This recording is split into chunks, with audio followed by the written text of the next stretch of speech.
So I got introduced to our presenter through somebody at Flagstar who kind of presented it to me as, hey, this would be somebody that's good for the Flex series. And I got a chance to talk to him briefly for about a 30-minute session. And it was eye opening for me. So I'm really excited about having him today. And I'll give you a quick introduction and then we'll bring him on. His name's Sulemaan Ahmed. He is the name of the company he is co-founder and principal at is called Servo Annex.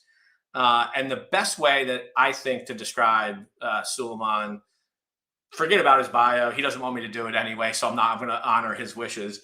But there's one thing that I noticed he's in describing him. He's passionate about coaching on how to use all digital platforms, social media, and mobile tools to the best of your ability to help you grow business, right? And that's not the mortgage industry. That's obviously, we all know social is playing a more important part in any industry, especially here in the mortgage industry. And we need to be where our clients are, right? And they're using things at their disposal on their cell phones, like, LinkedIn and Facebook and all these other different social platforms. And that's what he's going to share with us today. Some things that he's really, I believe, figured out and educates people on how to use that technology to the best of their ability to grow their business. And I'll bring him on stage with the advent of, I think, a great way to describe him. He's been called a CEO tech whisperer, right? So with that being said, love to bring Sulemaan on stage and we can get started. Hey, John. Hey, Sulemaan, how you doing, buddy? I'm good, pal. I'm good. So I got to tell you one thing. I appreciate getting a chance to know you. Yeah. That I'm a diehard Flyers fan. Yeah, I won't hold that against you. And I know you're a diehard Canadians fan. Yeah. But since you're doing this out somewhere in there, you decided to wear orange today. So I appreciate that. Oh, God. It was funny now that you mentioned it. And when you mentioned the Flyers, I thought, oh, crap, I should have worn a red sweater being a Canadian, too. So I guess you got me there. Yeah, I appreciate it. Everybody's a diehard Flyers fan in my mind. So we're good there. So, hey, buddy, I really appreciate you coming on board today. And I think a lot of what you have to talk about is going to be extremely beneficial for our client base. So I just want to get into it. Yeah, let's dive into it. I want to thank you, Christy Suka-Hamnet, the Flagstar team, Jody, and everyone else for inviting me on and for your partners for their time today. So yeah, let's dive into it. And I think the best way to do it is, as an educator, here's the first thing I would say to your audience: there are no stupid questions. I'm probably going to ask most of them anyways. The other thing is that I don't want to wait till the end. If someone has a question, put it in the comments and things. And if we don't, for some reason, get to people's questions, just shoot them over to John, the Flagstar team, and we'll respond afterwards. But my goal today in the next 30 minutes or so that we've got is that everyone walks away with 3 things of value that you didn't know before you started.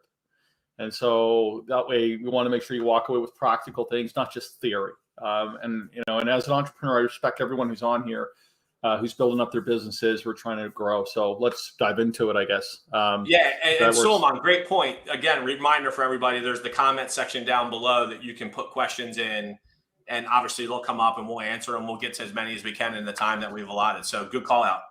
Awesome. So we'll dive right into it. I think the first thing is, as we look at current and evolving digital platforms and social media, I actually, John, don't like the term so much social media. I prefer the term digital intelligence. And so I think that's the first thing I would say. And so when we look at technology, like my background back in the day, I worked at Apple, was for a lot of people, technology gets complicated. I like to simplify stuff. So I'm dating myself, but some of you may recall where you had like a Rolodex back in the day. Remember with the cards? Yeah. That's what LinkedIn is. That's what it is. Like you're keeping a Rolodex of your network, but it's now digital. It's not just on your desk anymore with cards. And so the more things change, the more they tend to stay the same. Just a different way of looking at it. Twitter, all these platforms are exactly the things that we knew before. Now, some people in the room may wonder what that is with the telephone with those little numbers on it. I had my kids see one the other day, and they were just really perplexed. They had no idea what that was.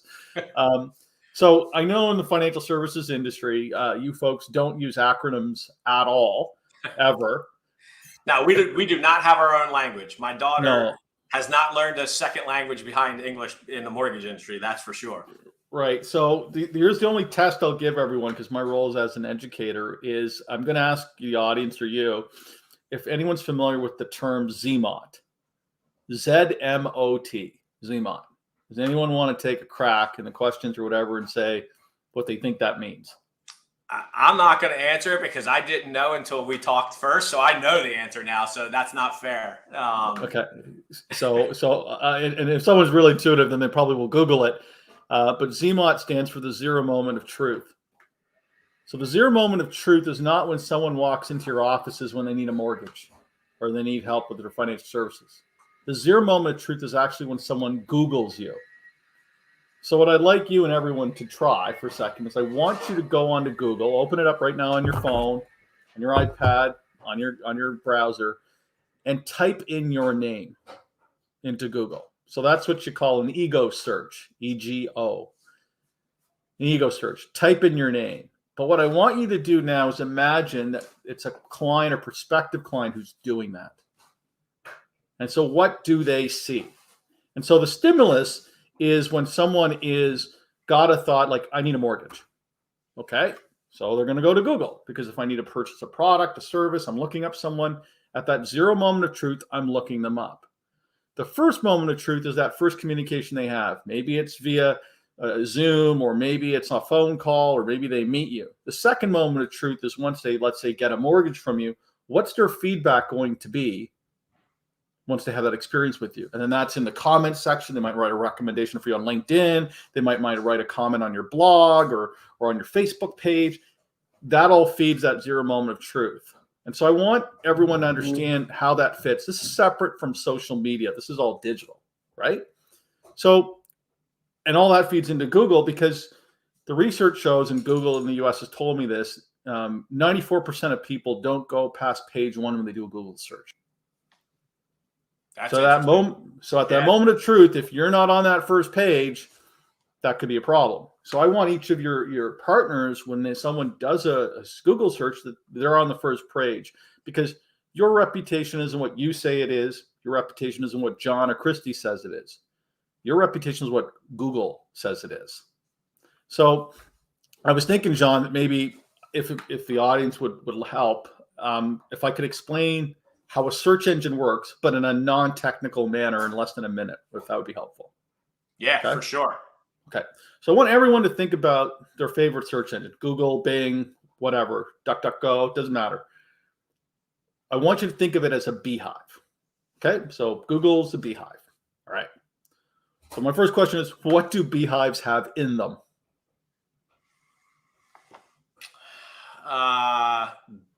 Well, that's a good question. Bees. Okay, so let's stop there. Good. Bees, 1 for 1. Okay. I want you to think of bees as web spiders and crawlers. They go out and get information on the internet. So Google's a beehive. It's got bees. Bees go out and get information. So that's 1. Perfect. Where do bees go when they leave the beehive? Flowers is what there you go. You got it. The answer is right on the page. Well done. Yeah. 2 for 2. So flowers. I want you to think of it, flowers, as your website, your blog, your LinkedIn page, your Facebook page. Those are different types of digital properties, online sites and stuff. Those are different types of flowers. So, Google, the bees leave the beehive, they go to flowers. What do bees get from flowers? Well, that one I do know. Pollen. Okay, pollen. Bingo. You're 3 for 3. You're hitting the cycle almost now. So that's pollen. But when a few minutes ago, when I asked everyone to Google themselves, do an ego search, when you probably looked it up, you didn't just see links, but you saw videos, photos, different images and things that pop up. That's content. So I want you to think of pollen as text, images, audio, video. That's different type of content that the search engines look for. And that's why many of you who maybe you've done those search just now, that's why your LinkedIn profile and your Twitter page and your blog or your Facebook page, that's why those rank so high, because the search engines like fresh content, fresh pollen. That's what drives it up. That's the reason. So then lastly, what happens when the bees take the pollen back to the beehive, John? What happens to it? Honey's getting created somewhere. All right, it's right. Honey, and honey is gold. Being on the first page of search results is gold. That's how a search engine works. Yeah, that's about as easy of an explanation on a search engine, how it works, that I think anybody's ever told me. And it makes so much sense. Well, you got to make it easy. Like, that's the thing. Let's not complicate technology, because that's insulting to you. It's insulting to your audience. I want to make it easy as an educator that people understand that. And here's where the necessity comes in. So I don't know if you recall, John, but years ago, there was a lady named the Octomom. She had like 14 kids. She was an exotic dancer. Remember her? I've actually tried to block that, and that whole, wasn't there like a reality show and somewhere? I tried to block that out of my mind. Yeah. So the reason, and I'm sure the audience is wondering, where the hell is this guy going with this, is that the Octomom, her name was Nadia Sulemaan, good Irish name like mine. Her last name matched my first name. So when you Googled my name, she showed up. So when I'm dealing with leaders like John, that the audience can imagine, it's not probably the best thing that I want showing up on the first page of search results. So out of necessity, I realized if I don't control this, someone else is going to control it for me. And so that's when I made sure I invested time in certain things to make sure that when my profile is searched for, the best thing shows up. So the reason I asked you, and here's a homework assignment for everyone on the call already, and then people are wondering, oh my God, we already got homework. I want you to Google yourselves and see what comes up, if it would resonate to your client of yours or potential client. Now what I want you to do is, say in your location, as a mortgage agent, mortgage officer, on your team, Google them. What shows up for them? Because you're reflected not only in yourself, but the team that's working with you, your associates, your partners. Do that for everyone, but do it for the mindset from a client looking at it. Would what they find, not just on your LinkedIn, but your Twitter, Instagram, Snapchat, TikTok, Facebook, what shows up? And so sometimes people will ask, what is Zed? I don't know. That's internal. Okay. Sorry, I thought it was a question. So at the zero moment of truth, it becomes important for everyone, that I want everyone to understand that whatever you put out there is public. It's like on the front page of your local paper. How do you make sure that that looks good? So I thought, let's take a try here with John. So we Googled John. Now you can see, and then Jody also from Flagstar is part of the team.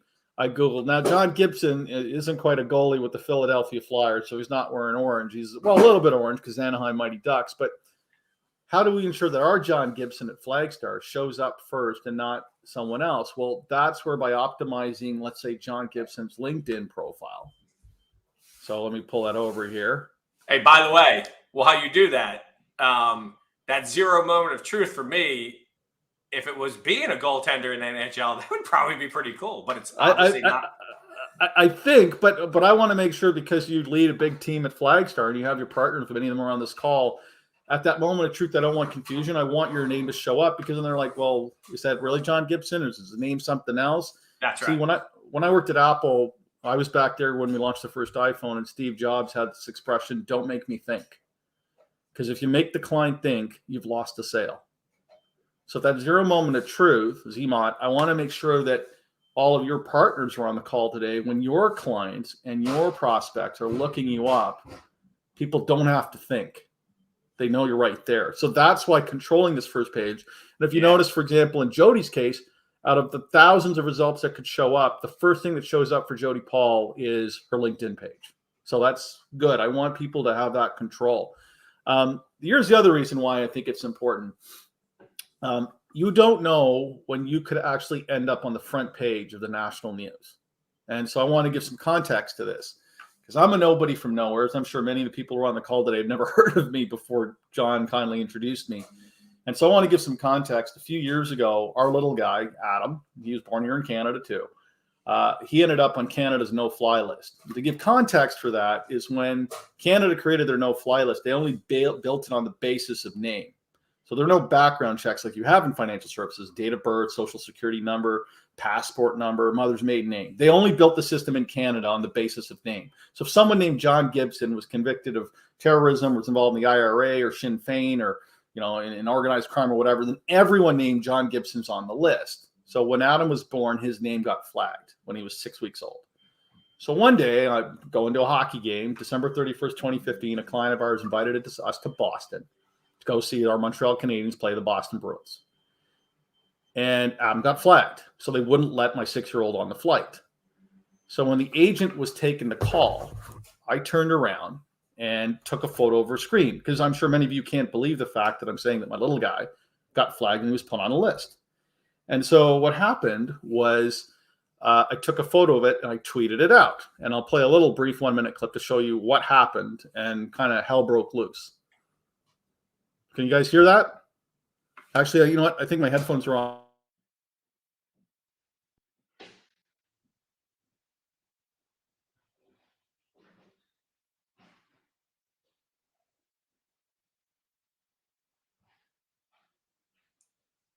It's not playing yet.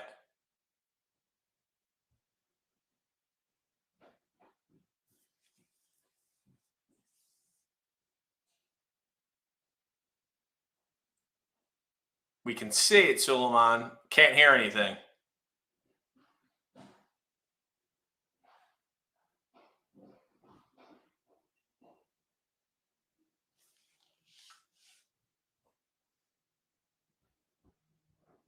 We can't hear you now either, Sulemaan. You probably have to put your headphones back in.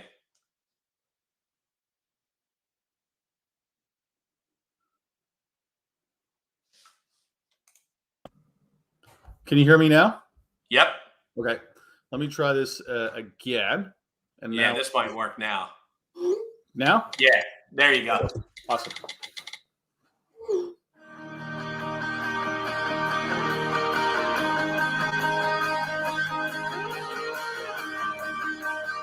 This is a crazy story. The parents of a 6-year-old Canadian boy are angry because he's been put on the no-fly list. He's the 6-year-old who was trying to fly with his dad to the NHL Winter Classic. More than a dozen parents now say they believe the Canadian government has mistakenly flagged their children as travel threats. I had no idea that tweet would generate the traffic it has in the media. Adam, who's been deemed a high-profile traveler, may just be the one to influence Ottawa to make changes.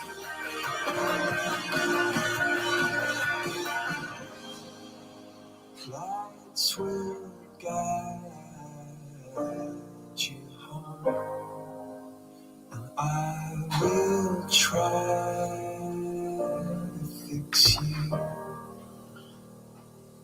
So that adventure, that little tweet where I put something online to give folks perspective. One day we had 3 television trucks in front of our house. You're on the front page of the national paper. So you don't know when you're nobody from nowheres like me that suddenly you're everywheres. And so the best time to manage how you appear online is right now, is today. Make sure that you take care of that, because when you're in the middle of the firestorm like I was, it's not the time to do it. People can take information, they can contort it, they can present it in different ways. That's why it's really important. So for my wife and I, anything that we had public facing, like our LinkedIn or Twitter accounts, we were open, we were okay with. But anything more private like Facebook or Instagram was all locked down. No one could see it. And so that's one of the key things I hope to impart with everyone, is make sure you don't know when that's going to happen. I had no idea when I'm putting that tweet out that would happen. Now, ultimately, it was for good.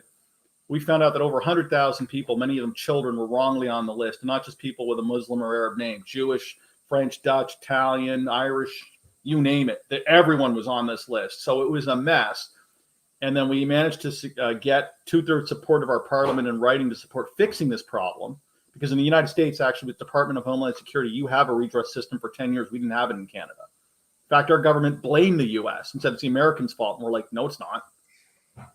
Right? And so, and then we had to secure $81 million in the 2018 federal budget to get this fixed so people weren't wrongly on the list, and then get a bill passed in Senate. So that journey took us 4 or 5 years, but ultimately it succeeded. But that zero moment of truth, when I say reporters looking you up, what's going to show for you?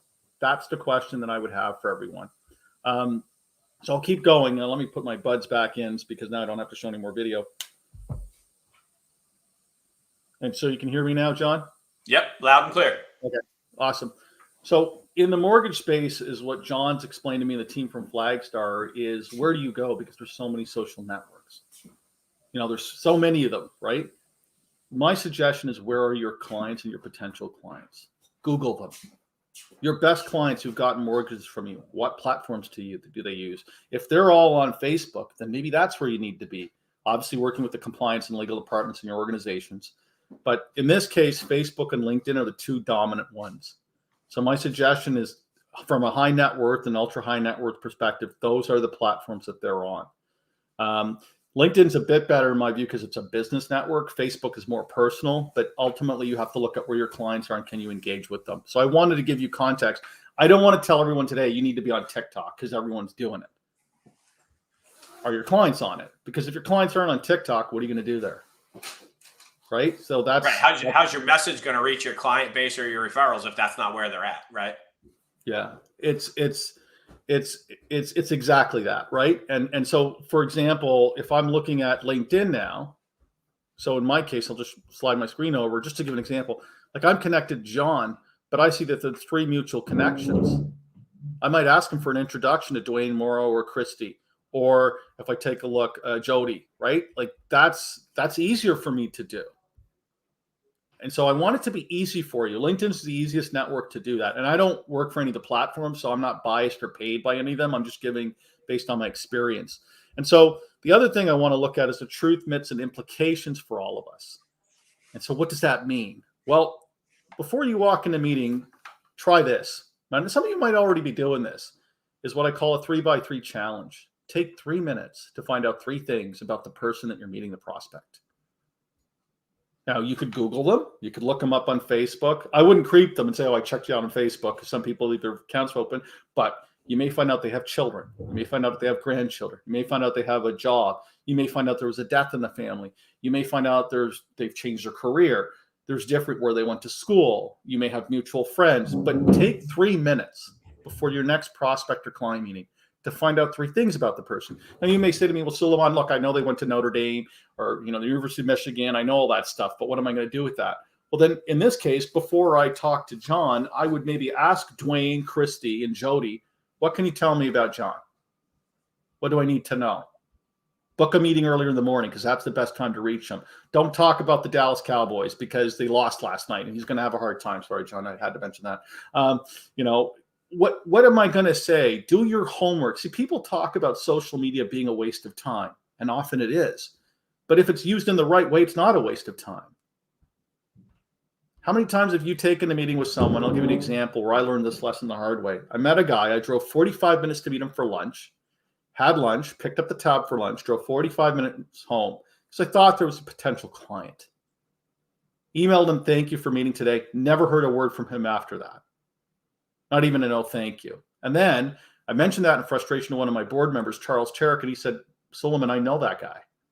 I could have told you not to go beat him.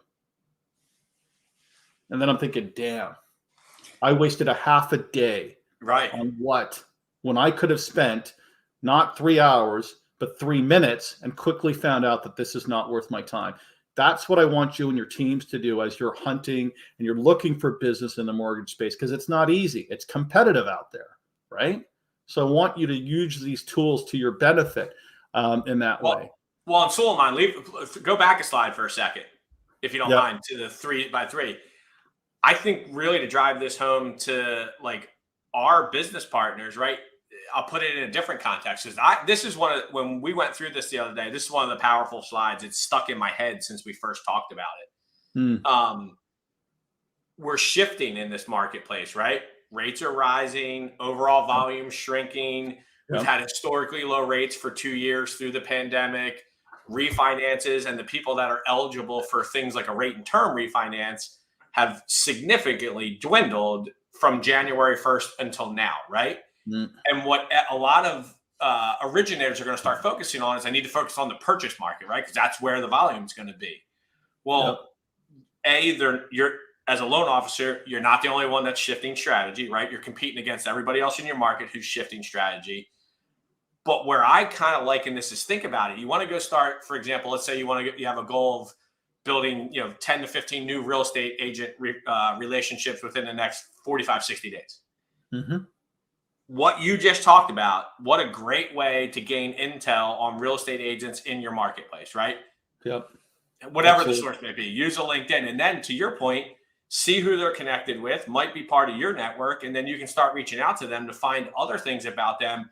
And what you're trying to really do And I call it the old school, where I started this industry in 94. There was the gatekeeper in the real estate office, right? You would walk in and the front desk person was paid to get you out as fast as possible without talking to any real estate agents. Yeah.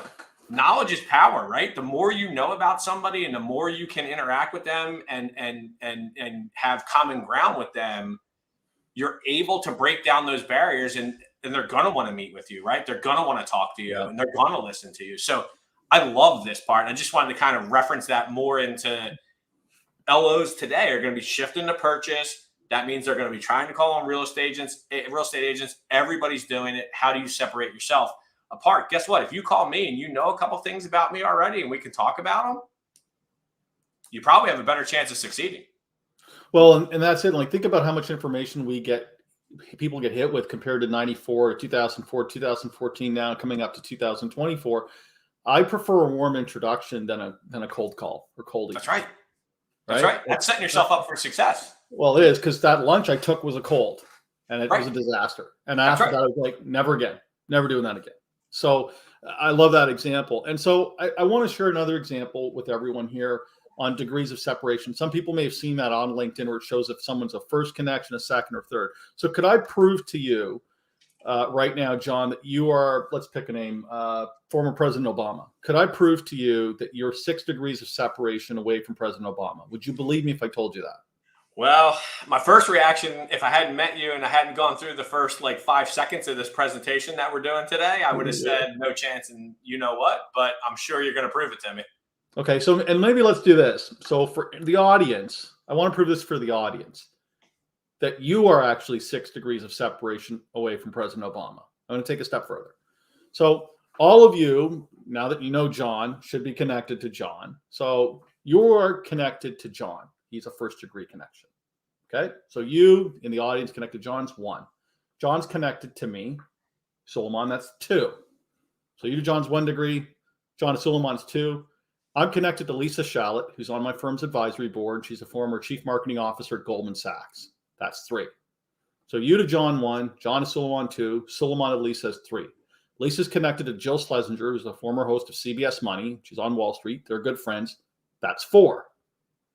You to John, John to Sulemaan, Sulemaan to Lisa Shallett to Jill Schlesinger is 4. Jill Schlesinger is connected to Mohammed El-Arain, who's a former CEO of PIMCO and the chief economic advisor to the President of the United States. That's 5. That's 6. And I didn't make up these names. You can go look them up on LinkedIn and see that they're legit. So what I'm talking about, digital intelligence, is you leveraging this tool to connect to your network, connect to people in your branch. And this doesn't just mean the big shots and the muckety mucks. This means anyone, because you don't know the receptionist at your office. You don't know who she's connected to. You don't know who she went to school with. You don't know who's in her sorority. You don't know who's her godfather. You have no idea. So my rule is I only connect with people I've met, like, and trust, as long as they're good people, because that's the kind of people I want to be connected to. So, and imagine if you start to use this network in your local town, your local community, your local state, and that allows you to expand exponentially. But my criteria is always with good people, people that I consider givers. So personal tactics to improve your P&L. So one of the things that we've shared is, is this thing on LinkedIn, and we'll send out the score to everyone afterwards. LinkedIn has a thing called an SSI score, social selling index score. Okay. Before we go further, maybe John, there's a question, I think. Yeah, I saw that. I was waiting to kind of get it in there. So one of the questions was, how do you manage your place in the system when you have a terribly common name? So, for example, when you pull up John Gibson or you Google John Gibson, everything that pops up is the goalie for the Anaheim Ducks, right? Right. At least I think that's where he still plays. But when you have a common name like John Smith or Mike Smith or something like that, and I was waiting because I think you're going to get into it in some of the things we're going to talk about the SSI score, but might be a good lead into that. Right. So let's say the name is James Smith. So thank you for that question, James. If it's a common name, how do you fit with someone who's in this case an author, or last name is James McDonald, whatever it is? What I would suggest, the first thing is whatever social platforms you have, LinkedIn, Twitter, Facebook, always have your same name across the board and everything. And what will happen is eventually over time, when you start to leverage it, I've found with clients who've had to deal with common names over a period of time, as they start to consistently use the same name and consistently get engagement online and connecting with people, it starts to move them up. But I'll give you an example, and there's some takeaways that I can give. I'm going to jump slides here maybe a little bit, because I think this goes to the question that James asked is, for example, if you see here, Tosh Elwyn, who's the president and CEO of Raymond James, he has his Twitter handle and his LinkedIn URL on his business card. Because Tosh's comment was, I don't need my fax machine on a business card because nobody uses faxes anymore.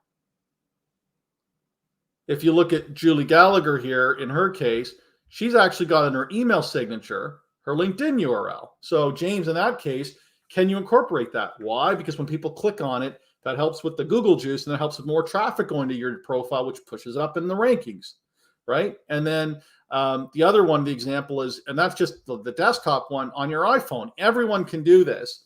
You have an email signature, go into the signature settings in your iPhone, add in your LinkedIn website address. And so if you're asking, well, Sulemaan, where is that LinkedIn website address? I suppose I should probably show you where that is, because then you'll be wondering, well, what's this turkey referring to? So if I go to John, if you go into LinkedIn there, if you folks see that in there under contact info, right at the top there, John's profile. That's his LinkedIn address. Copy that, paste that in there. And that is one little suggestion I would say, James, that would help you start to get more traffic to your name, which starts to push that up in Google. So great question, because now you're asking, like, how do I make that work? So those are just a couple hacks that I want to show you. And that's how I ultimately dethroned the Octomom. I hate saying that, but anyways, that's kind of what worked, right? And so if a knucklehead like me, James, can do it, brother, you got no problem. You're good. It'll take some time. I don't want to make this sound like these are magic beans and it's going to work right away. But with time, it's like farming. With time and effort, it'll come. But you just got to stick to it. Okay? Yeah, great point.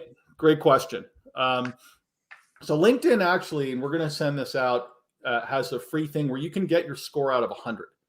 And that tells you, based on 4 criteria, how strong your LinkedIn profile is.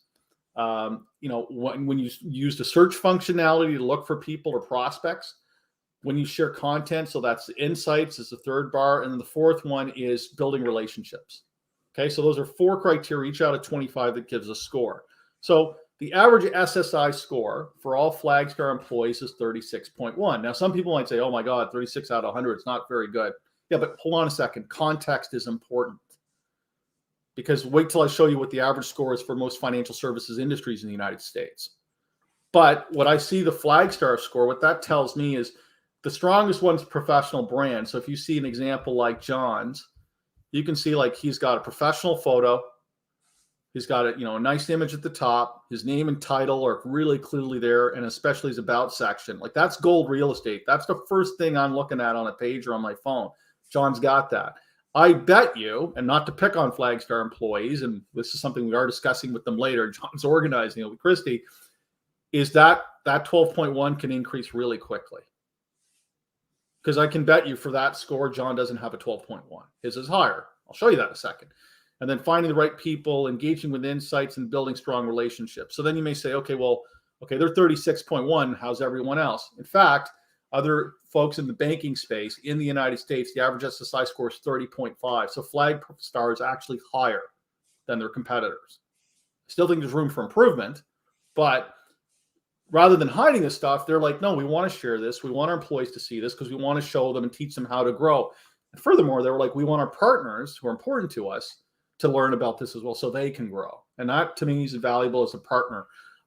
Because I said, like, do you want me to share this stuff? And John was like, go for it. I want people to learn. And then that shows you when you're looking at it against Citi, PNC, Allied, Bank of America, JP Morgan, Wells Fargo, that's where they all rank. So out of 11, Flagstar is already 3. And so that's where I wanted to give context. And then I said, well, John, we're going to have to show you. So John was like good natured. And there's that damn orange again, Flyers orange. And now I'm never wearing a sweater again. But if you look at that, John's got a 61. And this was before he met me. The first time we talked, I said, I want to see your score. And if you look at that, so John could use a little bit of work there on his profile, and there's some suggestions and things we can go at. The search functionality's there. Engaging with insights, probably when he's sharing content and stuff and engaging, there could be a little bit there. I can't teach you anything, John, about building relationships. He's hitting 25 for 25, like he's hitting 1,000. But there's little inches of work there. So then the question that somebody asks, well, what's a good score then, Sulemaan? I would say that if you're averaging around between a 65 to 75, you're great. Because if you're getting 80 or 90, that means you have to live on LinkedIn. And let's be honest, for us in the space, we don't have time to do that. That's right. I spend maybe 15, 20 minutes a day on LinkedIn, max. LinkedIn will tell you to do more, but I don't work for LinkedIn. They're a partner, but I'm going to be honest with you. Like, I got a business to run. I have clients, I got proposals, I have work, I have presentations and things. So I want to be realistic when I'm talking to James and the audience. What's realistic? And don't worry. Well, let's say you don't have a LinkedIn account, or let's say you have a 12 or a 2. That's okay. Because it's not where you are, it's about where we're going. I'm going to speed up a bit because I know we're almost out of time, and I want to be respectful of everyone's time, but we shared this to James' question. You know, adapting to digital means we have to change the method by which we communicate. It's not the actual message. And so learning to engage in a post-COVID world means we adjust the settings. It doesn't mean changing the channel. If you still meet your clients and prospects face-to-face, keep doing that. But, you know, I would also say that's important. But if you can leverage this stuff as well, what if a client wants to meet you online and they're comfortable with that? Then let's make sure your presence online is solid for you and your brand and your business. Now I'm open to answer any questions that we have. You know, John, if you or the audience has any. Yeah, so a couple more came in. Okay. One of them asked the question, I think this is probably a lot of people may have this, right? Like, if you have things on some of your social platforms, right? Like Twitter, Facebook, whatever the case may be, that you look at, and as to your point, if somebody were researching you, they would see that and maybe you're embarrassed by it, so to speak. Yeah. Yeah. Is there a way to manage that on from a Google search type of thing? That's a great question. So the first thing I would do is, if there's stuff up there, is go and take a look and see which of your networks you want to open or you want to make them private. You can quickly make your Instagram, Facebook, TikTok networks private. So people have to get permission to sign in. So that's the first thing I would do, particularly if on those networks you're talking about sex, religion, or politics, because those all tend to be sensitive issues. Now, I'm not advocating that you can't say what you want, because that's a fundamental freedom and a First Amendment right in the United States. But what I'd like you to consider is you may have opinions on President Obama or President Trump, but also remember your clients, half of them have similar or different opinions than you do. We know an investment advisor in the United States, she has a book of about $1.5 billion assets under management, and they were going after a pretty big client they were going to bring over. They were very close to it. They'd done the tour. They had met everyone. It was about $10.5 million assets under management that were going to come over. And then the person did a search, and then suddenly things went cold. And then the deal was they weren't going to transfer over. And then when they tried to find out feedback afterwards, what happened was that person posted on an associate on the team, on their personal page, posted an opinion on a political issue. And that client got offended. So to answer that question, I would make things private. And that's what I would do if you're going in that area. But as soon as you're making it public, or you have clients connected to you, be cognizant that that's open there now, right? It's like you're on the front page of your local paper. Now, if you have stuff that's on Facebook, maybe an example I'll share with you, I'll pull up, is if I have something that's on Facebook, what I might do is, let me pull that up here so folks can see it. On Facebook, you can see when you have individual posts, you can change your settings. So from your friends to public, if the globe is there, that means everyone can see it. So then you change that to just your friends. That way it's not open. And I would make other things like friends and other things private so people can't see it. Oh, that's interesting. So you can actually make a post private, even though the account might not be private. You can make a post private. I didn't know that. Yeah, you can do that. Now, and I'd be careful because Facebook's a bit sneaky. They'll make things that used to be private and they'll turn them public, because with data, there's an expression. If you're not paying for the product, John, you are the product. So Facebook doesn't care about your privacy. That's Facebook right. cares about their revenues and their shareholders. So that's where you have to have a responsibility to look at that. And I would say to your partners as well, Google your kids. They might be applying to college. They might be applying to a school, your spouse. All of these things reflect on you. And educate them. This isn't something to condemn or get hard on people about, but we're learning. Like, and John and I imagine, like, if I posted stuff from high school or university, oh my God. Like the things we get away with or we said or did 20, 30 years ago don't work anymore, right? No. Things have changed. Not with these things. That doesn't happen anymore. Right? Like Yeah, kegger used to be a 3-letter word back when I was in university and a fraternity. Now it's a 4-letter word, right? That's right. And look, your idea of look, we're talking about this from a value add to our business partners. How do you do things?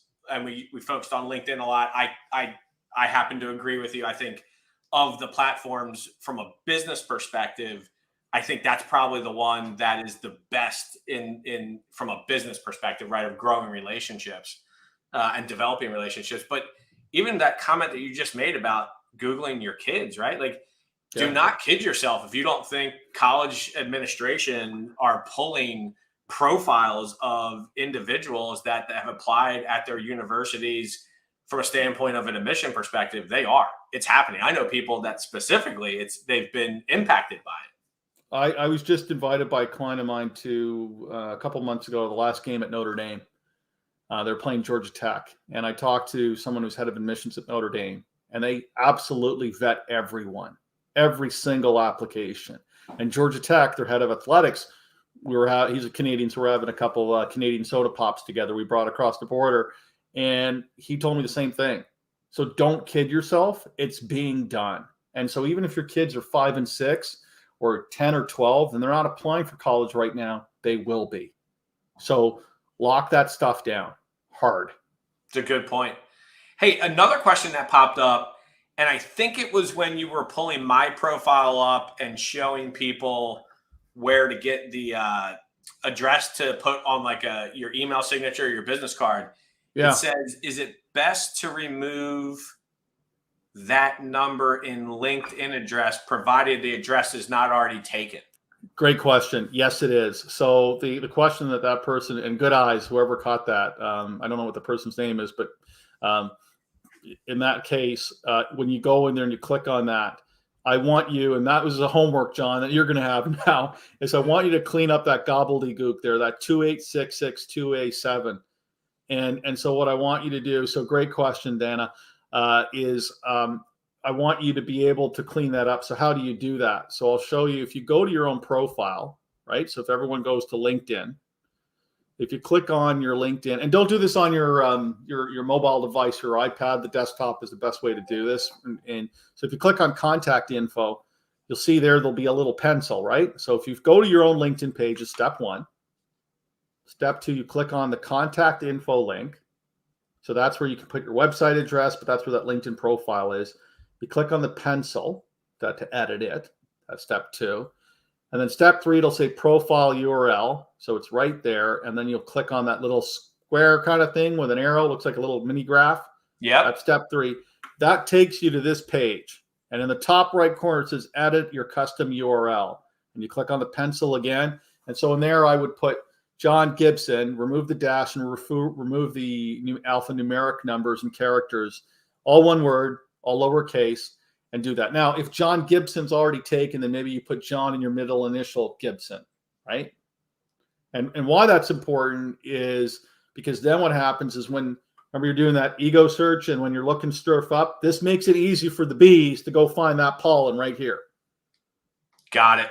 And that cleans it up because now they don't have to think. This actually goes to another question too that I will say is like if say your name's Michael Smith, but your clients call you Mike Smith, then I wouldn't put down on LinkedIn that you're Michael Smith. I'd put you down as Mike Smith because when people search, they're typing in Michael Smith, not Mike Smith. So it's literal. So I would put down your name in the same way that your clients refer to you as. I wouldn't worry about the registration stuff, like with FINRA and stuff like that. Like check with your legal and compliance. But in this case for LinkedIn, this is an official registration, right? With regulators and stuff. This is more client facing. So you have that down. And the previous clients of ours in financial services did that, and there was no problem. Got it. And by the way, for everybody that's viewing, obviously the banner below, when Sulemaan was pulling up and talking through the LinkedIn SSI score, you can either Google LinkedIn SSI score, or there's kind of the link that you could use to get to that. And I've done it since then myself. And obviously, Sulemaan was using kind of my SSI score for the presentation. It's really easy from a standpoint. You literally Google LinkedIn SSI score, you click on the button when it comes up, and you're pretty much off and running, right? You can get it fairly quickly. It takes maybe like, 12 or 13 seconds. And I want to be clear, that's not a panacea. It's not like a thing for everything. It's like when you're driving, like you have a gas gauge and you have your mileage and your speedometer. It's one of those things to show you how you're giving you an idea of how you're doing. But obviously you need to be able to book meetings. You need to have, get a prospect list filled in, and all those elements come into play. But that gives you an idea of how you rank, A, yourself, B, within your firm, and then C, against your industry. Because we want you as partners of Flagstar to rank above everyone else. That's why they're doing this. So just to give you an idea as you go on that route. But these are great questions that people are asking. And I encourage everyone, if you learned anything today, and I hope you have, take what you've learned to people in your branch, in your office, on your team, and share this knowledge with them. Because it's these little inches, they literally add up to miles, and then that's where the revenue is. That's right. And there's a couple more, Sulemaan, but we've kind of touched on them throughout the presentation. So I think we've answered them throughout.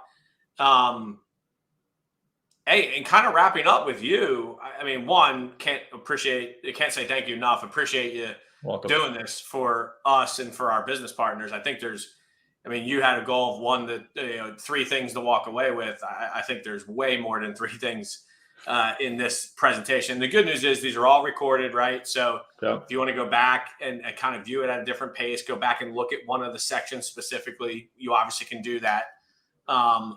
But any words of just kind of in summary for you, and any words of takeaways for the group, like any challenges for them? Well, I would say a couple of takeaways for homework, because like the nickname my clients give me, and I certainly didn't pick it, was Yoda. That's what they call me. So John and everyone here at Flagstar, my Jedis, and by extension, everyone else on this call, James and Dana and everyone else, would be, first off, do that ego search, look yourself up, make it a habit to take a look and see what's up there. And then how do you control it? The second thing I would say is find out where your clients are. I'm not telling you have to use LinkedIn. If all your clients are retired and they don't use LinkedIn and they're on Facebook, then be on Facebook. Make sure all of this is also clear with your legal and compliance departments. Work together with them. That's really important. And then the third thing I would just say is just continue to learn. I think Flagstar is a great partner simply because they want to have their partners learn and educate from this. And I would say the last point is as leaders being on this call, you set the tone. So if you engage and do this, and other people, your peers and other people report up to you in the organization, they're going to follow your lead, because attitude reflects leadership. And I would just say keep learning and sharing your knowledge. So thank you. Yeah. Hey, what a great way to frame that up and wrap it up. Sulemaan, can't appreciate it enough. Thank you so much, and look forward to continuing the dialogue going forward. Awesome. Thanks for your time today, John. Thanks. Appreciate it. All right, gang. Hey, hopefully, like as always, trying to bring value to what you do. And I really believe there's probably 10 or 15 things that you could take away from that. But like always, right, when we have these sessions, don't go crazy. Don't go big, right? Just Sulemaan's challenge, a couple things afterwards, 3 things to focus on. Start with, that what does a client see at that 0 moment of truth when they're researching you? Maybe take a step further. The people that represent you and your company, or the people that influence or have influence on your team, make sure you're looking at that same thing for them. And then look, the other thing that I really took away from it is that 3x3 challenge, right? 3 minutes, learn 3 things. figure out, go deeper, do the research. The funny thing is, for as much as life has changed, it does allow us on these things, these social media platforms, or as he calls it, digital intelligence, which I like that better, because that's really what you're trying to do, right? Use the technology that's out there from a digital perspective to gain intelligence, to make yourself successful, right? To stack the odds in your favor, to get the number of yeses increase versus the number of nos, right? And some of that's going to be in this market going forward, creating new referral relationships that can refer you purchase business, right? And that isn't always real estate agents, right? That's a part of it, but there's other ways to do that. So hopefully you enjoyed the session. I thought it was good. When I got introduced to Sulemaan, I was like, yeah, he's coming on Flex. So as always, hopefully that was beneficial to you.